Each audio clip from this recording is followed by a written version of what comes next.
Good evening, everyone, and welcome to the Brian Crombie Radio Hour on Saga 960. So, Ukraine shocked, I think, Russia and the world by attacking Russia and actually making fairly sizable incursions into I guess it is sort of southwestern Russia. And so I thought it would be really important to check in with Peter Dickinson, who is the Ukraine alert editor at the Atlantic Council. We've had the pleasure of speaking with Peter before, and he's kept us apprised of what's going on in Ukraine. He's in Kiev right now. Peter, welcome, and tell us what's the most recent information about what's going on, and give us a little bit of a geography lesson, if you could, for Canadians that might be listening to our show tonight, about how far this is from where you are and where it is relative to the 600-mile sort of front in the east that I understand is where most of the war has been taking place. Hi, Brian. Yes, so nice to join you. Thanks for having me. Yeah. So okay. So what we have this last week, this Ukrainian offensive, essentially, is a new front on a part of the Ukrainian-Russian border where there's not been any major fighting since the very first months of the war, when Russia invaded Ukraine from the north. So just to paint a picture here, Ukraine's a very large country. The largest country wholly in Europe. Russia, of course, is the biggest country in the world. So the border between the two of them is very, very long. It's around, I think it's over 2,000 kilometers. And the vast majority of the fighting has been taking place in the east and the south of Ukraine. So you have a long stretch of border in the north, which essentially has been fairly quiet for most of the war. And the reason for that is because Russia has been very effectively using blackmail, essentially threatening Ukraine's partners with an escalation of the war and perhaps a widening of the war if they permit Ukraine to attack Russia. So Ukraine, because Ukraine is very dependent on Western weapons, Ukraine has no choice, or had no choice, but to sort of acquiesce to these concerns. Take these concerns into consideration and not bring the war to Russian territory. So you have a northern border, which is very long. It's around, I think the border area I'm talking about is around 800 kilometers, which has been pretty quiet for most of the war. There's been a few skirmishes, a few cross-border incursions, but on a pretty small scale. I mean, on the scale of a few hundred people coming in what's essentially a raid, going in, maybe taking out some infrastructure or launching a minor attack and then withdrawing. Now, the situation first changed in May when Russia itself launched an invasion in the north towards the city of Kharkiv, which is Ukraine's second city. That was seen as a major development in itself. And as a consequence of that, Ukraine's partners actually said, okay, we're going to allow Ukraine to use weapons in the border area specifically. So not a green light to attack anywhere in Russia, but the green light to attack specifically in the border zone, in the area around the area where Russia was attacking from. Because what was happening was Russia was firing basically artillery and rockets and missiles, etc., at Ukrainian targets from across the border, basically on the assumption that they had a safe haven, that Ukraine could not fire back. And that, of course, the West understood, I think, that was unworkable. Of course, Ukraine has to have the right to strike back at these bases. So that was the first sort of moment where we saw some movement in this position on the border. Ukraine began striking back across the border in the north where Russia was advancing, and that advance has basically ground to a halt. So for the first few weeks, they made some progress, but since mid-May, that's basically been a stalemate, a pretty bloody stalemate. Fighting continues, but Russia's not been able to advance more than a few kilometers into Ukraine in the north.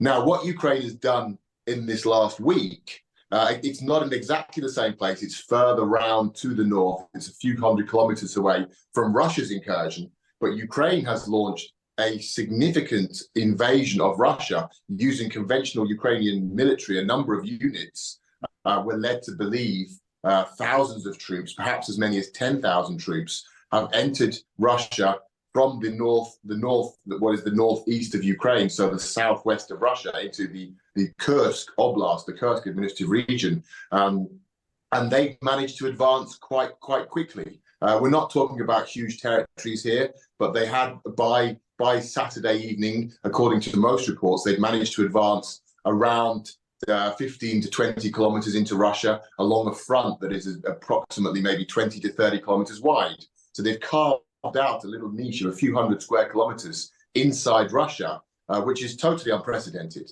We've not seen anything like this in this war, and Russia has not experienced an invasion by foreign troops on its own soil since World War II.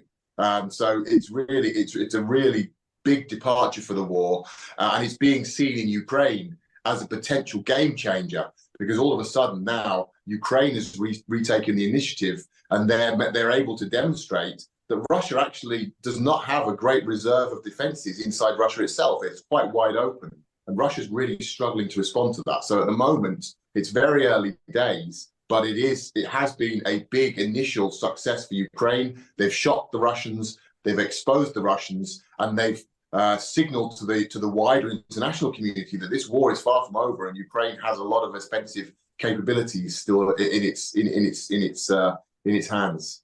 Are there any strategic assets in this oblast, or is it just farmland?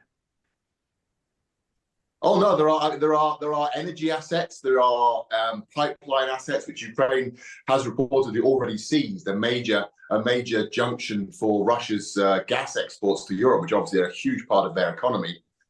Ukraine has apparently taken control of that particular asset, which is quite close to the border. Was one of the first things that they were able to achieve. Ukraine has released actually some detail of that. The troops on the front line have released pictures of them at the facility. It seems to be under Ukrainian control. There doesn't seem to be any debate about that.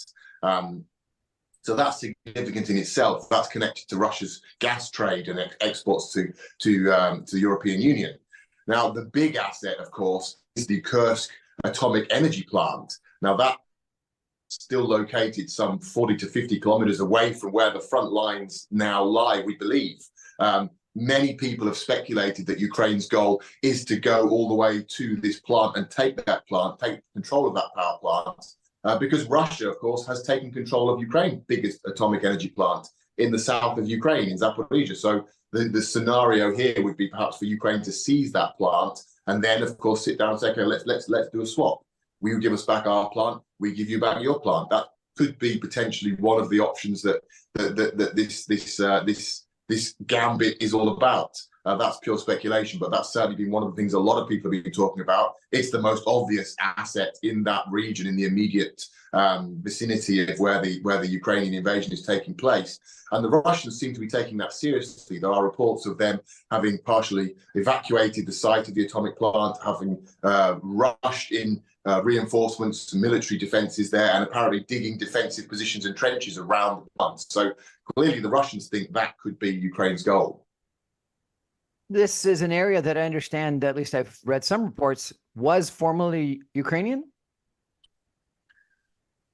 Parts of it, yes. I mean, the borderlands around there historically have always had a very large Ukrainian population. Of course, as Ukraine did not have Ukrainian statehood in its modern sense is fairly new. It's only 33 years old as a nation state. Though we had a brief period of statehood in the early 20th century also.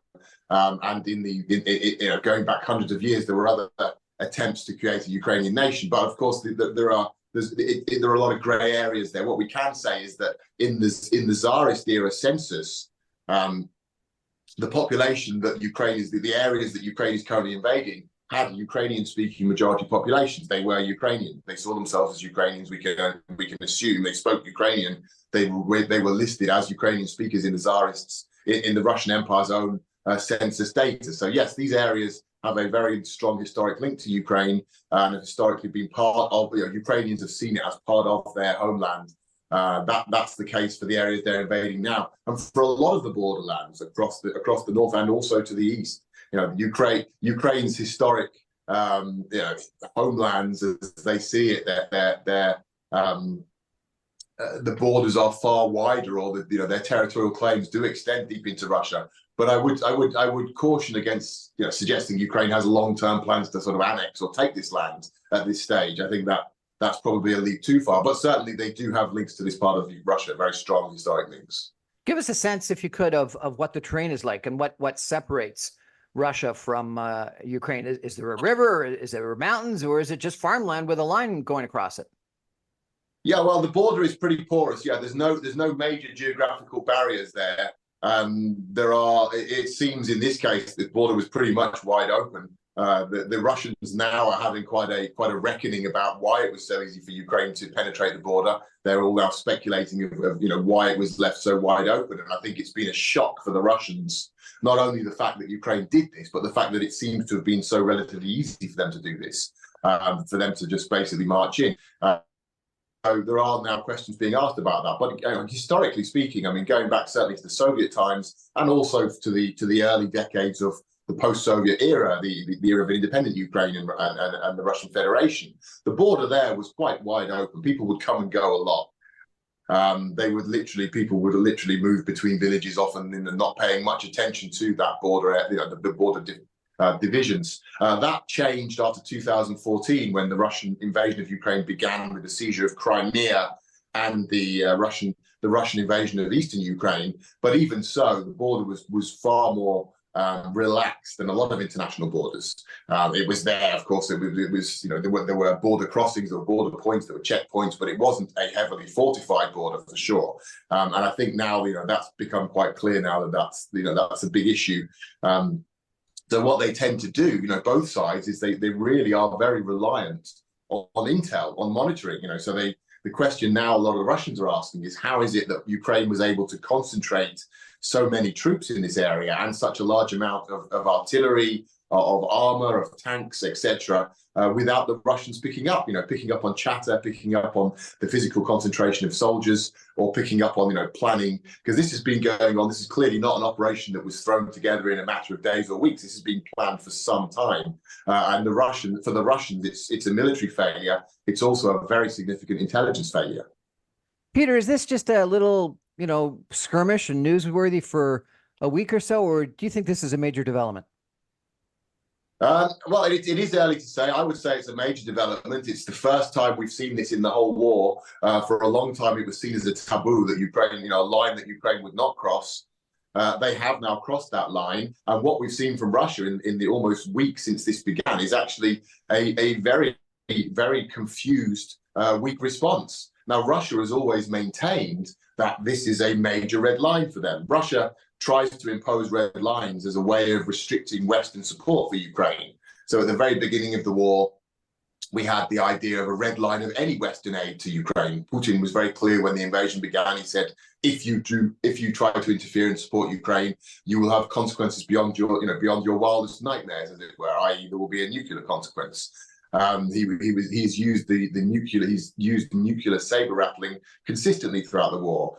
Every time the West seems to, begins to ponder or debate increasing aid to Ukraine, increasing military support from almost zero, and then going up through the different categories of aid through artillery and then tanks, and missile systems, and now most recently F-16 jet planes. At every point, the Russians say this is a red line, and if this happens, we will respond very seriously, and there'll be a major escalation. Again, Putin will usually make some very thinly veiled nuclear threats. The same is about the defense of territories. Russia has said the territories that it controls in Ukraine are now part of Russia. If they are attacked or under threat, again, Russia will use nuclear weapons. We heard the same about Crimea. Now, at every stage, every time these red lines have been crossed, Russia has not responded. Russia has actually stepped back.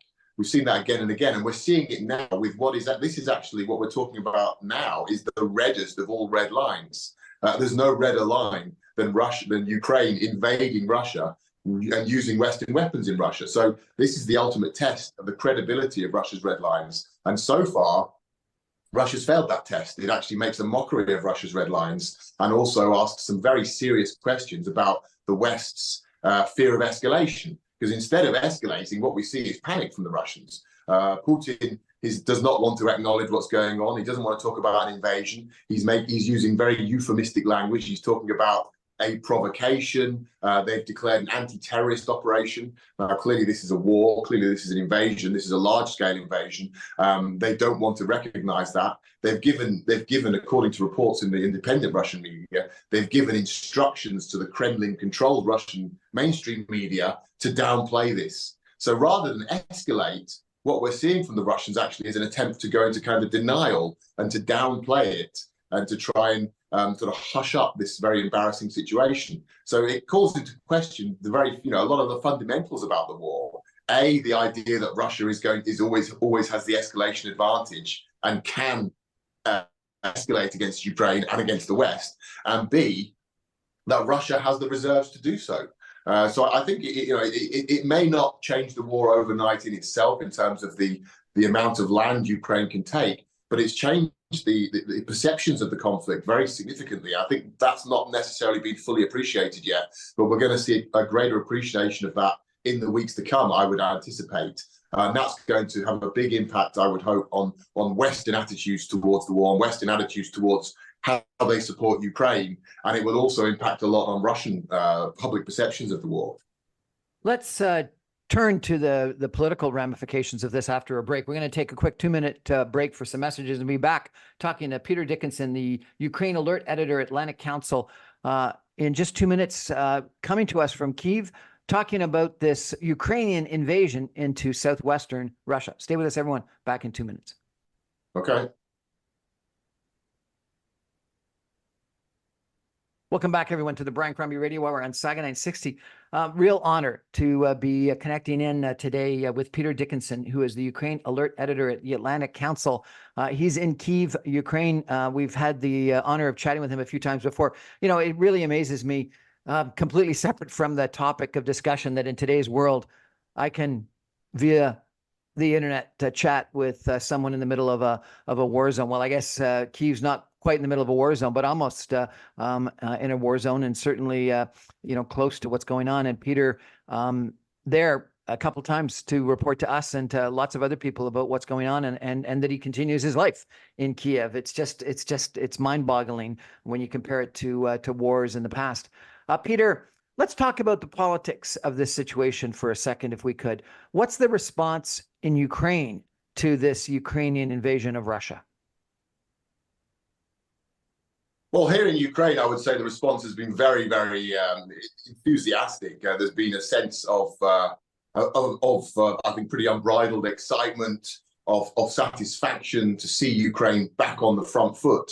For the last year, last summer, we had Ukraine attempting to launch a major counteroffensive, which essentially failed, with very heavy losses for the Ukrainian side and almost no gains at all. And after that, there was a real sense of disillusionment, almost, or almost fatalism. Like people were really feeling like, how are we going to be able to win this war? The Russians are so deeply entrenched. They've set up a very strong defensive fortification structure, very deep minefields, rows and rows of trenches and fortifications, and there was a real frustration in Ukraine, and as I say, concern that there may not be a way forward here to liberate the rest of the country. And then for the last year since then, Russia has had the initiative. Now, Russia has not been able to make major gains, but it's been a very brutal war of attrition. So the news has been very bleak. We've seen different towns and villages on the front lines basically being pummeled and reduced to rubble on a regular basis. Towns which perhaps in a pre-war had a population of 30, 40, 50,000 people, just literally reduced to rubble, destroyed. And obviously that involves a lot of casualties, a lot of refugees. The army has been suffering very, very, very steady attrition, again with high casualty rates. So the mood's been quite bleak. Now, this is not to say that people have completely lost hope or have been calling for an end to the war. There's also a sense in Ukraine, I think, which is important for your audience to understand, that Ukrainians feel that they have no choice but to continue, because Russia's been very clear that it wants to destroy Ukraine, that it will not allow Ukraine to exist. It sees Ukraine as an existential threat to Russia itself. And Ukrainians feel that if they either fight on, or their country will cease to exist. So that remains very much the case, but still very, very dark moods in the country. A lot of depressing news, and a long period of just negative information coming out from the front lines. And in parallel to that, we had the country's energy infrastructure being hit very hard. We had blackouts across the country, and this sense that there was really very little ahead apart from a tough, bleak struggle. So, that obviously impacts morale. Now, this last week has given the country a real pick-me-up. It's all of a sudden we are seeing Ukrainian troops on the offensive. We are seeing Russian towns and villages captured by Ukrainians, the Ukrainian flag being raised, Ukrainian troops taking significant numbers of Russians prisoner, the kind of things that we saw in 2022 in the early months of the war when Ukraine again was having significant battlefield successes. So it's given the country a morale boost, there's no question about that. And it's also given them a sense that maybe there is a way out of this. Maybe rather than hammering away against these very heavily defended Russian front lines, which is what they've been doing essentially for the last year or so, or even defending against them, in a sort of banging their head against this wall essentially, and accepting very high losses, maybe the way now they're finally seeing the way forward is to circumnavigate that, to bypass all that, and to come in round the north and strike into Russia, strike at Russia's weak point, and somehow make advances there, perhaps for a future trade of territory, perhaps to hold territory there, perhaps to scare the Russians into some sort of retreat, perhaps to draw Russians away from the front lines. There's a lot of different military options have all of a sudden opened up here that weren't there a week ago. And there's a sense in Ukraine now that maybe there is a military way forward that can be exploited. It's not clear exactly what that will be, but this could cause this could cause significant destabilization within Russia itself. This could force Russia to withdraw a lot of its troops from the front lines in Ukraine to bolster the positions within Russia. Ukraine could be able to hold territory which you can then exchange. So there's a lot of different options that have all of a sudden opened up. And that's given Ukrainians a real new lease of life. And if you look at the Ukrainian social media, the sense of enthusiasm, the sense of relief and celebration, frankly, is overwhelming. And in Russia, you're saying, if anything, Putin is downplaying this fairly dramatically, not wanting to admit that that Ukraine has actually invaded. He's calling it, what, a terrorist attack? Yeah, he's come out. He initially came out and said he called it a large-scale provocation, whatever that means. The word provocation is used a lot by in the former Soviet world. But essentially what it means here is he didn't want to say, if he was looking to escalate, he would come out and say, "We've been invaded. The motherland's been invaded. We need to mobilize." That would be the action of a strong leader who was looking to wage a major war, and who was looking to win that war. You would assume. Instead, rather than coming out and saying, we've been invaded, the motherland calls, and trying to rally the Russian people, he's gone the opposite direction. He's downplayed it, and he said, first of all, this is a provocation. Then they've declared a state of emergency, and then they declared an anti-terrorist operation. So all of those euphemisms, I would call them, are indicative of Russia's position to try and downplay this. And that's part of a well-established pattern. We saw the same thing everywhere where Russia has retreated. When Russia lost the Battle of Kiev at the beginning of the war, they retreated from northern Ukraine, and they tried to call it a goodwill gesture, tried to pretend that it was a voluntary goodwill gesture. When Russia claimed to have annexed territory, and then Ukraine liberated that territory after Russia had said after Putin himself had said, "This is Russian land forever." When it was liberated, Putin said nothing about it. When the Black Sea Fleet was forced to retreat from Crimea, which was the jewel in the crown of Putin's empire, again, he said nothing about it. He downplayed it, and he instructed his media to downplay it. So we've seen this before, and once again, we're seeing it now. And again, I can't stress enough, this is the first time Russia's been invaded since World War II. It's absolutely unprecedented, and it is exactly the biggest red line you can possibly imagine. So this is the moment for Putin to step up. So far, he's stepped back. One of the reports I read said that this area was protected, defended by conscripts in the Russian army, and ones that were probably brand new, hadn't been sort of hardened by war, and that therefore it would be easier to attack, and that it suggested that that because it was conscripts, deaths would play, more relevant, more impactful in the Russian population. What do you think of that? Yes, no, you're quite right. That is the case. The Russian army has been very severely stretched. Again, Russia is portrayed often as this this huge military with almost limitless manpower supplies. Now, it is true that Russia is a big country. It is true it has a big army, and it is true that it has a large population, but it's not limitless. And the invasion of Ukraine has really stretched them quite thin. Russia has deployed the vast majority, if not all. I mean, we're talking like almost all, according to most sources, all of its regular professional army, its trained army. Many of its trained army have been killed in Ukraine, and its trained troops and also the mobilized troops with military experience are in Ukraine now fighting. So the sort of day-to-day functions that would normally be carried out by the military in peacetime, like guarding the border, protecting infrastructure around the country, like airports and things like that, and railway connections, that now is being done predominantly, if not entirely, by conscripts who are young lads, mostly with no military experience and quite likely very, very, very questionable motivation. Now, these young conscripts now are being thrown into the line of fire.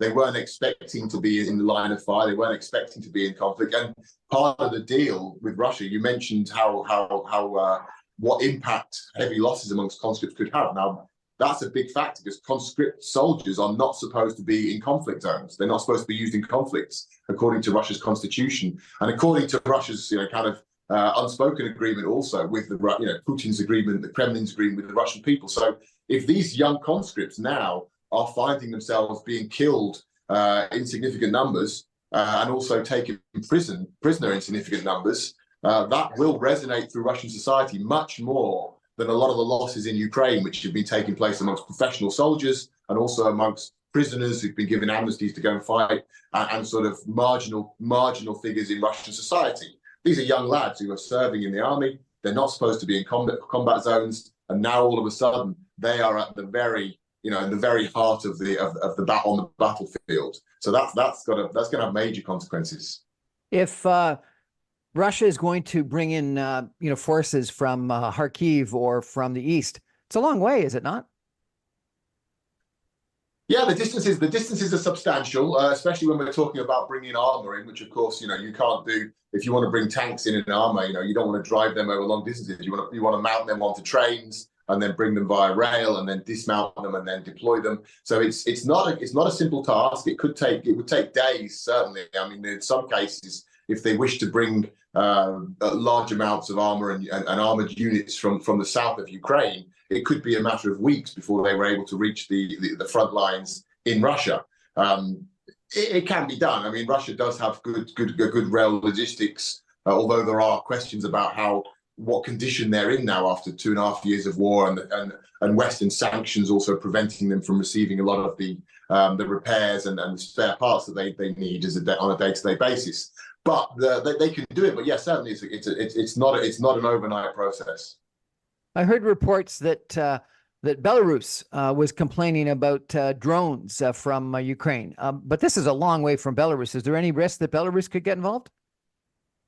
Well, the Belarusians have been making noises in recent days. That is assumed to be, certainly amongst most Ukrainians that I've spoken to, from what I see, that's assumed to be a ploy on the part of the Russians to try and prevent Ukraine from deploying more troops inside Russia by making Ukraine keep troops on the border with Belarus as a precautionary measure. Now, this has been something that the Russians have done throughout the war in a way of pinning down Ukrainian troops on the border. But to frankly speaking, it looks very unlikely that Belarus would enter the war. Belarus refused to enter the war at the very, very, very beginning. The Belarusians allowed Russia to use their country as a gateway, as a platform for the invasion of northern Ukraine at the beginning of the war, for the March on Kiev. Since then, the Belarusians have also allowed Russia to use their country for training purposes, to launch rocket missile strikes, airstrikes against Ukrainian targets. But they've not made any real serious moves towards entering the war. And it looks highly unlikely. Belarus is ruled by a dictator, Alexander Lukashenko, has been in power for 30 years, and he is heavily dependent on Russia. But he understands that his position is quite weak in Belarus itself. In 2020, there was a very fraudulent presidential election to keep Lukashenko in power. There was a massive protest movement after that, Lukashenko was only able to really hold on to power because Russia intervened and propped him up, essentially. And since then, he's been essentially a puppet ruler of Belarus on behalf of the Russians. But he understands, and the Russians understand, that there's no appetite in Belarus for this war. Russians go to the war for a variety of reasons, but fundamentally, Russians do view Ukraine as part of their empire, and they do think there's a justice in what they're doing because they view Ukraine as Russian, essentially. Now, Belarusians don't share that. Belarusians actually have much more sympathy with Ukraine because they also see themselves as an independent country which is under threat from Russian imperialism. So the Belarusian army has very little appetite for entering into this war and suffering losses. So if Belarus, for example, were to attempt to enter the war, if Lukashenko was to give the order to his army to enter the war, there's a good chance they wouldn't obey him. There's also a significant chance that they might rebel against him, perhaps even alongside Ukraine. So it could be his downfall. So I think the Russians would be very cautious. The Russians understand that. So I think they'd be very cautious of pushing him to enter the war, knowing that it could lead to the loss of Belarus from Russia's very limited now sphere of influence. They'd rather use him to scare the West, and in this case, to scare Ukraine. So I think it's a classic example of them doing that, of saying, okay, listen, we're in trouble here. We need you to create a diversion. Bring some troops to the border, make some noises, make some threatening noises, make some outrageous statements, and let's hope it persuades the Ukrainians to keep some of their troops pinned down on the Belarusian border. But nobody in Kiev that I spoke to, and certainly not I personally, don't take it seriously. We're going to take a break for some more messages and be back in just 2 minutes talking about the Ukrainian invasion into Russia. Who would have thought? Stay with us, everyone. Back in 2. Okay, 1 second.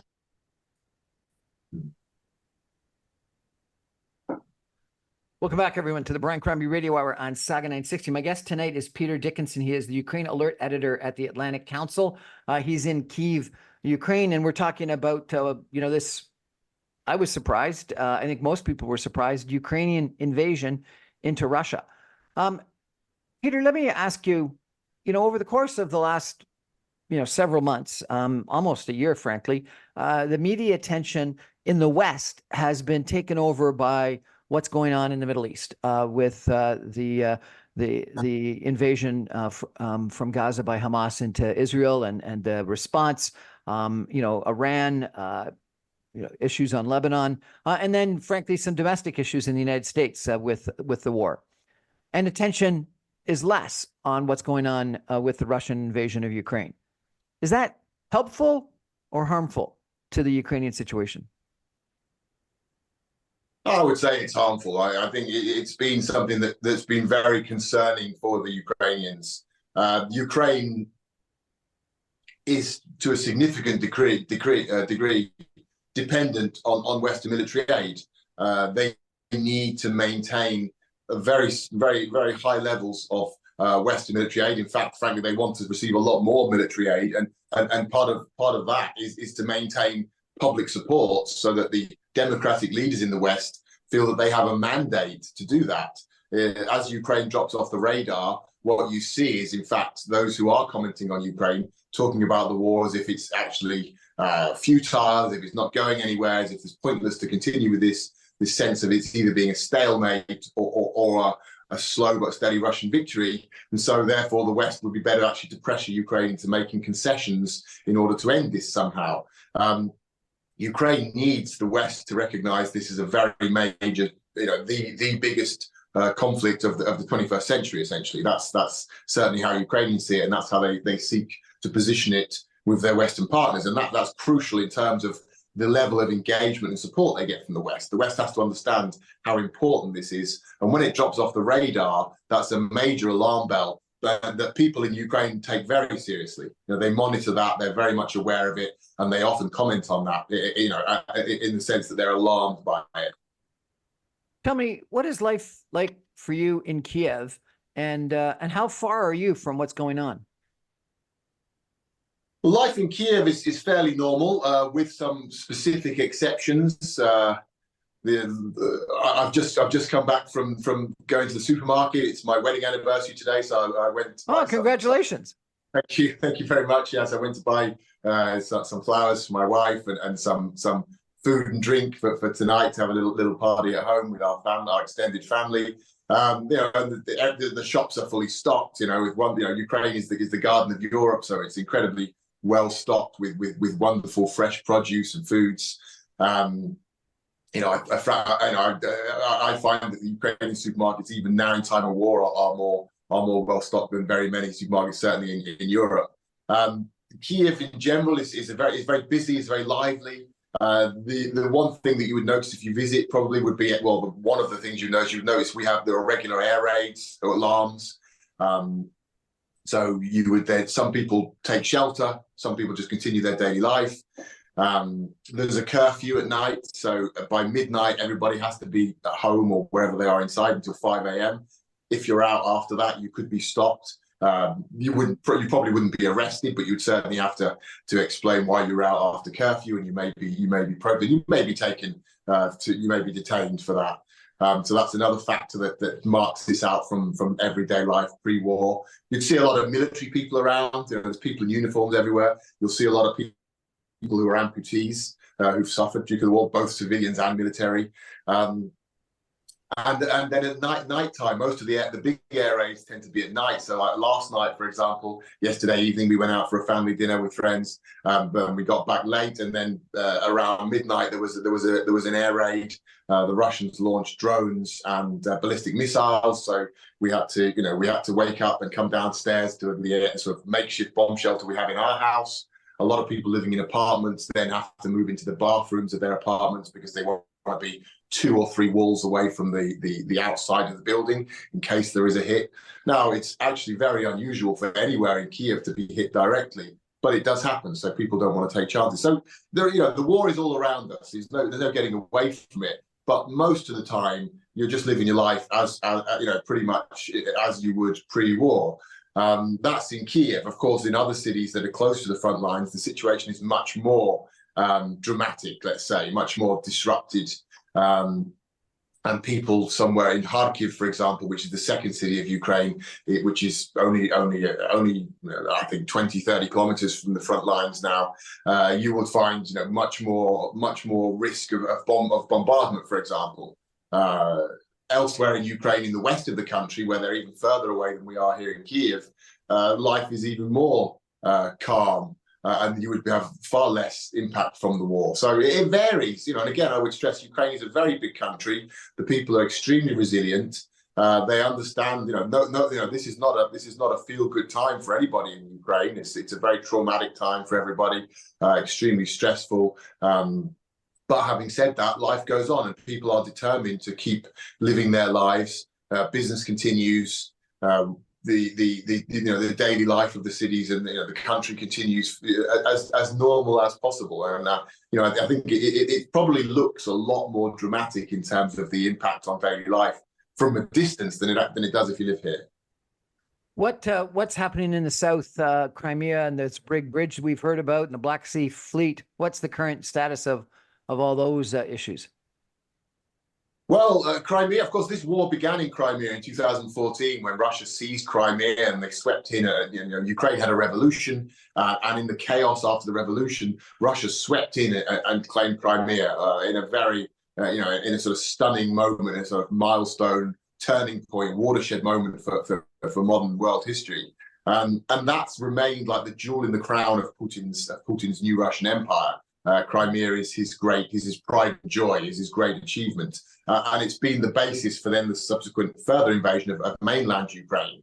Now, the Crimea was always important for Russia because it was a warm water port. It allowed them to have access. It allowed them to build a major navy that could then, via the Black Sea, access the Mediterranean and establish Russia as a naval power. Now, during the early months of the war, there was a sense that Crimea was off limits. Again, much like as I talked about earlier, this sense amongst Ukraine's Western partners that Russia would escalate if Crimea was attacked, that Crimea was a red line. Ukraine basically ignored that and began attacking Crimea as soon as they had the capabilities to do so, as soon as they developed the drone and missile capabilities domestically, so not using Western weapons at first. But then there was a recognition, I think, amongst Ukraine's Western partners that Crimea is internationally recognized, is legitimately part of Ukraine. It's under Russian occupation, and Ukraine has a legitimate right to do whatever it sees fit there in terms of military activity. So Ukraine, especially over the last year, has been carrying out a very effective campaign of drone and missile bombing airstrikes against Crimea and against the Black Sea Fleet. They've developed a very innovative fleet of their own of naval drones, essentially a bit like sort of water skis. They look like, and then they are, as the name suggests, they are marine drones. They are loaded down with explosives, and they come in on the water, and they're very, very difficult to defend against. And this fleet of drones, which Ukraine is constantly, updating with new innovations, has decimated Russia's fleet. They've managed to sink or badly damage approximately 1/3 of Russia's entire Black Sea fleet. And the remaining ships, the remaining warships that Russia has, have not yet been either put out of action or sunk, have withdrawn now from Crimea. We're told that all of them, or certainly the vast majority of them, have withdrawn from Crimea and are now based in Russia itself on the far east of the Black Sea, so around 400 miles from Crimea. So that's a major retreat. And again, Crimea is Putin's greatest achievement, and Crimea is a key part of Russia's military because it's the home of the Black Sea Fleet. So it's a massive symbolic humiliation for the Russians and victory for the Ukrainians that Putin was forced to withdraw his fleet from Crimea. But that's what's happened over the last year. And again, as with the invasion in the north that we've just seen, this should have been a major red line. It should have been an opportunity for Russia to escalate dramatically. And in fact, the opposite's true. They've done very little in terms of escalation. They've withdrawn very quietly, and they've given instructions to the Russian media not to mention this. So they don't talk about it at all. Putin just celebrated Russian Naval Day, which is a big Navy day. It's a big holiday in Russia, where they have parades and they celebrate the glories of the Russian Navy. And he didn't even mention this. He didn't mention it. It's kind of, shocking, really, that there's something as significant as the retreat of the Russian Black Sea Fleet from Crimea and the loss of so many warships. And he held a major naval parade just in July, just 1 month ago. In fact, less than 1 month ago, it was the end of July, so it was a few weeks ago. He held a major naval parade, naval holiday, and he didn't even mention it. Which again, this tells you the reality behind Russia's bluster about escalation and red lines. When they actually face these defeats, these very significant defeats, he doesn't escalate. He retreats. What do you think is going to happen? Do you think that Ukraine might invade in other areas in the north or closer to Belarus? Do you think that they'll just go back to the border area? Will there be a major Russian counteroffensive to make sure that Ukraine leaves? What's your prediction of what's going to happen in the next week or two? Well, at this stage, I would say the most likely scenario would be that Ukraine will look to go further. They will look to open up new fronts because they've basically exposed that Russia is, if Russia is not completely undefended, is not completely defenseless, but is very vulnerable. There's no strength in depth. There's no defense in depth, and so it would seem very likely that Ukraine will seek to probe Russia further and to exploit more of these weak points. Again, you've got a scenario where Ukraine is faced by very, very strong defensive lines in the east and south of their own country. If they try to advance there, they're going to take heavy losses. They're going to get hammered. They're going to perhaps see their troops attrited very heavily. Whereas here they've found a new front, a new opportunity to strike into Russia and to cause significant harm to their enemy, whilst facing very, very weak defenses. There's no big defensive lines there. There's no minefields. There's no large amounts of Russian troops with armor and artillery and all the air cover, all the obstacles that are on the front lines in Ukraine. So I think that this is probably just a taste of things to come, that Ukraine has clearly made a decision at a strategic level that the best way for them to approach offensive operations now is to attack Russia itself along this very large, undefended or largely undefended part of the border. I think it would make a lot of sense. In fact, it would look odd if they don't continue with this strategy now in the coming weeks. The best defense is a strong offense. Peter Dickinson, thanks so much for joining us. I really appreciate it. Thanks for having me.